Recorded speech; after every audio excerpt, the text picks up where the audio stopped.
Maraming salamat at kayo po ay hindi toxic ha. Kasi may mga ganun may mga toxic na mga viewers. Parang gustong utusan yung mga vloggers ha. Parang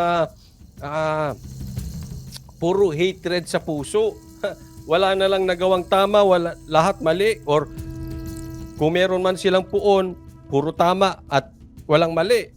Ay tayo po, hindi tayo ganun. Sa katunayan, kahit tayo ay full support kay PRRD, binabanatan din natin si PRRD. Alam niyo yan, may pruweba tayong ganyan. Kasi ito, hindi po tao, issue. Kahit si Sara, di ba? Binanatan din natin.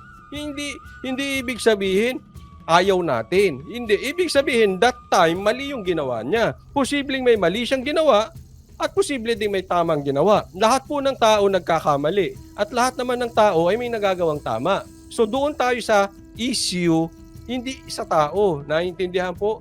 Kaya ang mga banateros-banateras ay hindi toxic.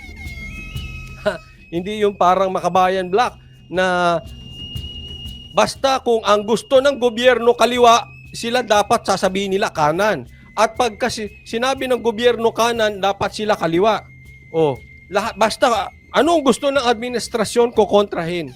Ganun po ang Makabayan Black, ganun po ang mga makakaliwa, ganyan po ang mga panatiko. Tayo, hindi po tayo ganyan. And again, nabudol ba? Hindi. Di ba? Tama naman yung sinabi namin. Tama naman yung sinuportahan nyo. Wala po yan sa panalo. Nasa yung credibility, yung karakter ng sinuportahan. Di ba? Ibig ba sabihin, perfecto si Isko? Hindi, marami ring mali yung tao. Di ba? Pogi lang. Hindi, ibig sabihin, may tama siya, may mali siya. Ganun yun. Bakit? Kayo ba, Banateros Brothers? Perfect? Hindi rin. Marami din kaming mali. Pero hindi kami toxic. Di ba? Kahit may mali, pero iba nagawa ng administrasyon Duterte. Yan ang sabi ni Virgie Larissa. Sakto po. Gaya ng sabi natin, uulitin natin, wala pong perpektong administrasyon. At wala ding perpektong tao. Kung yan ay perpekto, dapat nasa langit na yan. Habang andi dito yan sa lupa, maraming magagawang kasalanan yan. Pare-parehas po tayo. Huwag po tayong magbalinis. Kaya tama yung sinabi. Maraming mali ang Duterte administration. Pero overall, panalo ang Duterte. Seryoso sila sugpuin ng mga durugista, ang mga drug lords. Seryoso silang sugpuin ng mga makakaliwa. Yun ang importante sa lahat. Kasi hindi naman pwede kalokohan yun. Ngayon nga, isipin ninyo, si Laila de Lima pinagtatanggol pa ng iba. Laman, ang layo naman ni de Lima kay Duterte. Sus, ang layo naman nung pambihira. It's just like night and day. Jolly Wilder, all the way Duterte, yan. Shout out sa mga all the way Duterte. Kahit even before the presidential election, the national election of 2022, DDS na, and until now, hindi bumitaw. Hindi po bumitaw, hindi po manig-panig. Kahit na pinagmumura kami ng mga tao noon, ay! Suportahan nyo ang sinuportahan ni Sara. Bakit nandiyan kayo? Tain nyo, kakainin nyo. Ngayon, kinakain na. Ay, sorry po Sorry po dun sa mga uma-admit na ngayon hindi po. Hindi kasi, di ba, naalala natin, marami talaga nagalit sa amin noon. Ba't di daw sinuportahan yung sinusuportahan ni Sara? Walang ganunan.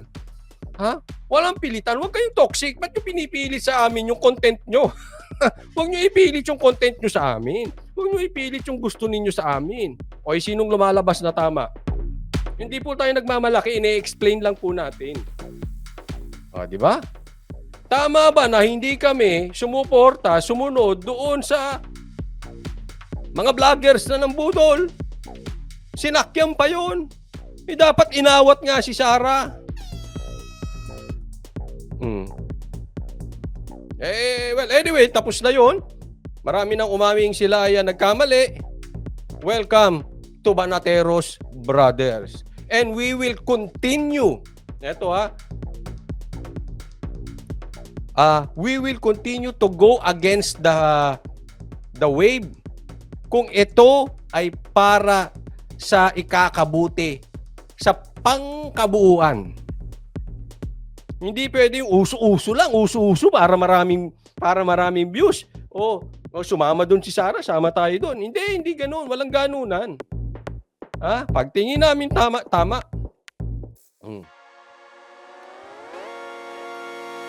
Sabi ni Gemma Paciente, may mali na nagawa ang Duterte admin, mas marami pa magandang nagawa ang Duterte admin. Correct. Lalo na sa aming mga OFW. I did. Yes, sa mga OFW. At hindi lang sa OFW, pati rito. Ang laki ng itinahimik. Ang laki ng tinahimik ng bansang Pilipinas dahil nakontrol ang droga. Huwag na po tayong maglokohan. Doon sa mga dilawan, huwag nyo pong lokohin ang sarili ninyo. Admit nyo, tumahimik ang Pilipinas. Kahit before pa nagkaroon ng pandemic, tumahimik ang Pilipinas. Bakit? Nawala ng krimen. Hindi man totally, pero tumahimik. Because nagtago ang mga adik, nagtago ang mga drug lords, nagpahinga sila. Ngayon, they are back. They are back with the vengeance. Kaya nakakatakot. Pansinin nyo ang balita, puro patayan. Bakit? Balik ang droga eh. Yung iba nga nakakawala pa. Pinakakawalan pa. Hindi ko na kailangang i-explain. Alam nyo na siguro yun. Pag nakawala, pag hinahayaan ng mga drug lords, ang kalsada natin, delikado. Yan ang effect na yun. Huwag tayong magmaang-maangan. Yung totoo lang. Compare nyo ang panahon ngayon at saka nung panahon ni first 2 years ni PRRD bago mag-pandemic. First 4 years. Tahimik ang kalsada. Baka sabihin kasi nung mga paano hindi tatahimik eh? May pandemic. Tanga. Sorry Sabi ni Brigette Sagon, di ako DDS at di rin ako loyalista. Pero doon lang talaga ako sa politiko na may resibo at nagawa yung tinitingnan ko. Oy, tama. Maganda to sinabi ni Brigette Sagon Alam mo, napaka-importante niyan. Tama po yan, Brigette Sagon. Hindi kailangan DDS ka. Posibleng magkaiba-iba tayo. Posibleng dilaw ka, posibleng pula ka, posibleng asul ka. Magkakaiba tayo. Pwede yan. Basta tayo, titingin tayo sa issue. Pag tama yung ginawa ng tao, tama. Kahit ayaw natin sa tao. Bigyan ko kayo ng halimbawa. Maganda yung ginagawa ni Amy ngayon. Nagbibigay siya ng mga statement. Pinupuri natin yun. Ibig ba sabihin, sisuportahan ko? No way! No way! Hindi ko sasabihin suportahan si Amy. No way! Pero, napapakinabangan ng Duterte yung ginagawa niya siya ang umaawat. Di okay lang. Si Roque, binanatan natin ang binanatan. Pero ngayon, pinupuri natin. Bakit? Pinaglalaban niya Duterte. Ibig ba sabihin, gusto ko si Roque? Hindi! Ibig ba sabihin, sasabihin ko sa inyo, pag tumakbo ng senador, iboto niyo si Roque? Hindi! Maliwanag po yan. Pero maganda ba ang ginagawa ni Roque? Sa ngayon? Oo. Ganun tayo. Hindi yung, pangit. Ayoko sa'yo, Roque. Bumalimbing ka. Ang sip-sip mo dati. Hindi, walang ganunan. Hindi ganun. Yung ginawa niya dati, ayaw ko. Yung ginagawa niya ngayon, gusto ko. Diba?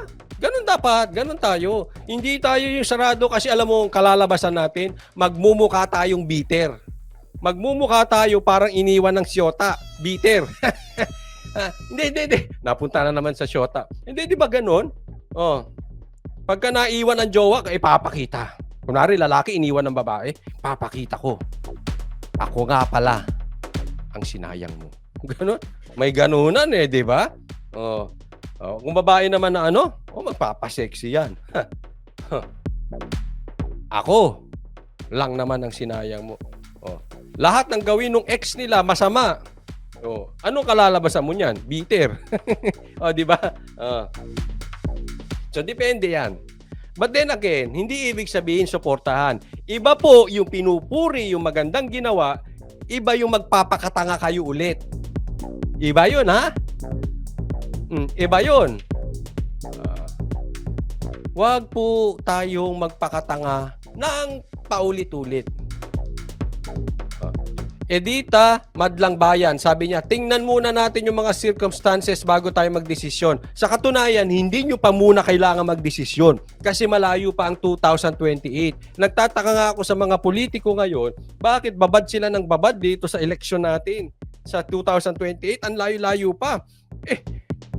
Nangangarap kayong tumakbo ng presidente sa 2028. Baka nga itong 2025, tumakbo kayo senador, hindi kayo manalo eh. Di ba nakakatawa? So, wag na muna natin masyado yung 2028. Ang problema sa mga politikong to, parang ano eh. Siguraduhin nyo muna. Mananalo kayo bilang senador sa 2025. Pag natalo, wag mo nang isipin yung 2028. Matatalo ka ulit. Kakaririn mo yung pagkatalo. Di ba? So, dito muna tayo. Tinan nyo to, ha? Bigyan ko kayo ng halimbawa. Saan kayo nakakita ng administrasyon? Ng administrasyon at oposisyon nagsama. Nakakita na kayo ng ganon? Kaninong administrasyon meron nun? Yung administrasyon at oposisyon nagsama para sirain ang isang apelyido. Saan kayo nakakita? Ngayon lang nakakita kayo ng magkalabang tunay nagsasama para sirain ang Duterte. Now tell me, Laos. Kasi yan po ang linya nitong sila Llamas, nitong mga Dilaw, humihina na daw sila Duterte. Are you not in touch of the world? Are you not in touch of reality? Saan ba kayo nakatira sa Pluto? Magsasama ba ang pula at dilaw para sirain ang Duterte kung mahina ang Duterte? Magkaaway yan. Nagkakainan na nga sila ng Friday. Para ano lang, gibain ng Duterte. It shows, ganyan po kalakas ang Duterte. Huwag na tayo magbulahan. Salvacion Buconata. Maganda ito sinabi ni Salvacion Buconata. Ako, iboboto ko si Attorney Harry Roque sa 2025 election. Sabi ni Salvacion. Go! Tayo'y tumitira sa democratic country.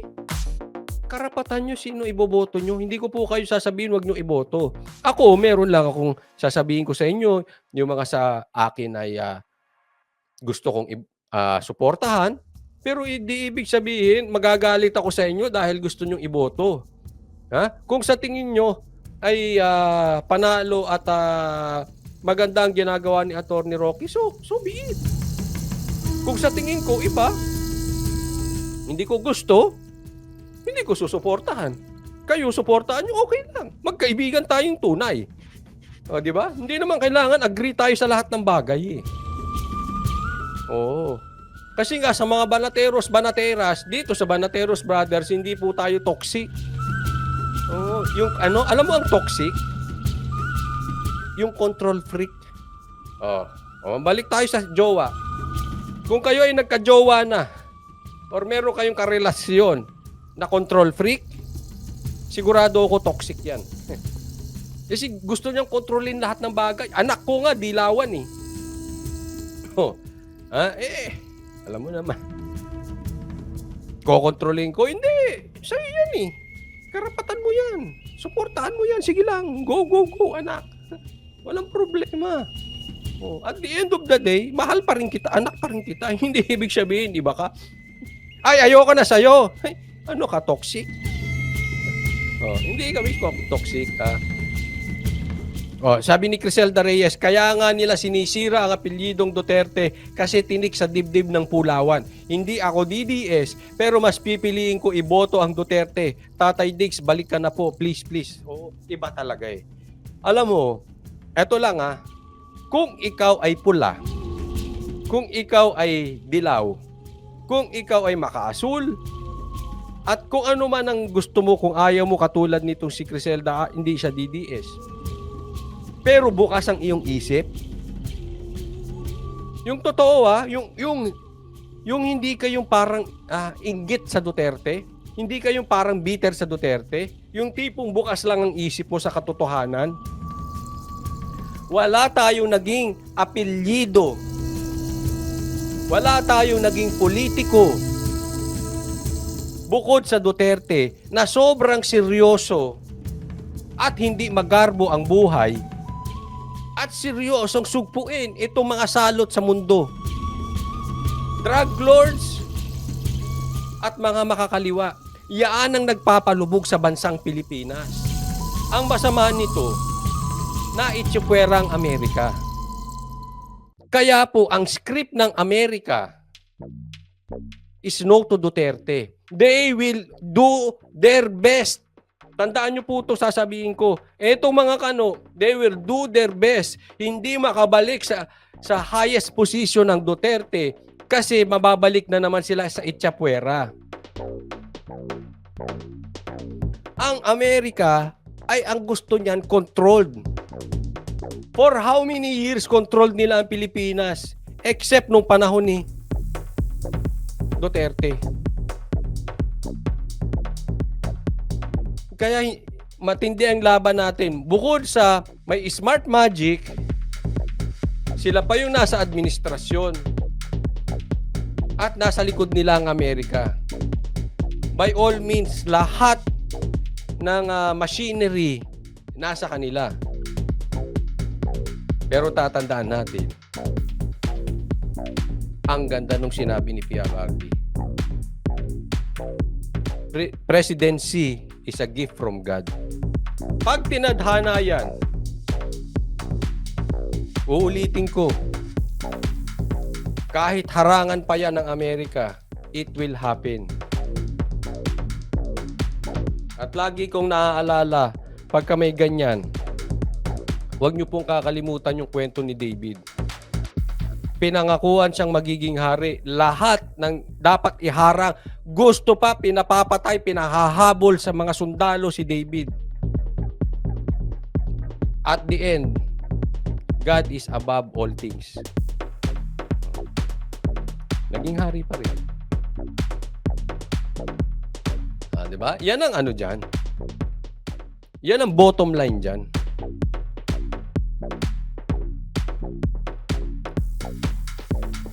Sabi dito, ang tingin ko dyan, Coach Oli, sobrang guilty sila sa hamon ni FPRRD na ilabas ang libro, masyado apektado kaya full force. Hindi. Brigette Sagon, I don't think so. May punto ka, Brigette San. Kasi ang tingin daw ni Brigette, ang tingin ko dyan, Coach Oli, sobrang guilty sila sa hamon ni PRRD na ilabas ang libro. Yung audit, ang ibig sabihin ni Brigette. Sa isang banda, may tama ka dyan. Ano? Pero sa tingin ko lang, it's not completely accurate. Bakit kanyo? Hindi naman nila problemang ilabas yung audit eh. Kasi hindi naman sila mauobligang ilabas yung audit. Unless pilitin silang talaga. Ang talagang kaya nagbabaliktaran yan ay sa ngalan ng proyekto. Sabi nga ni Attorney Panelo, pag hindi ka sumuporta sa speaker, wala kang proyekto. Saan ka ngayon? Di susuporta ka, babaligtad ka. Diba? Asan ang pork barrel? Wala kang makukuha. Ang laki niyan. Hindi tayo nag-uusap ng 100,000 rito. Millions po. Pag inalis sa'yo yan, kawawa ka. Di ba? Anong gagawin mo? Ship ka na lang. Oo ka na lang, babaligtad. Kaya nga hindi lumusot yung hindi lumusot yung sinasabi nila impeachment. Kasi wala talagang suporta. Yung mga yan, sumisip-sip lang yan para sa proyekto. Pero hindi ibig sabihin sinusuportahan ka niyan. Ibang usapan na yung suportahan. Iba yung sip-sip lang. Hindi nila nakuha yon.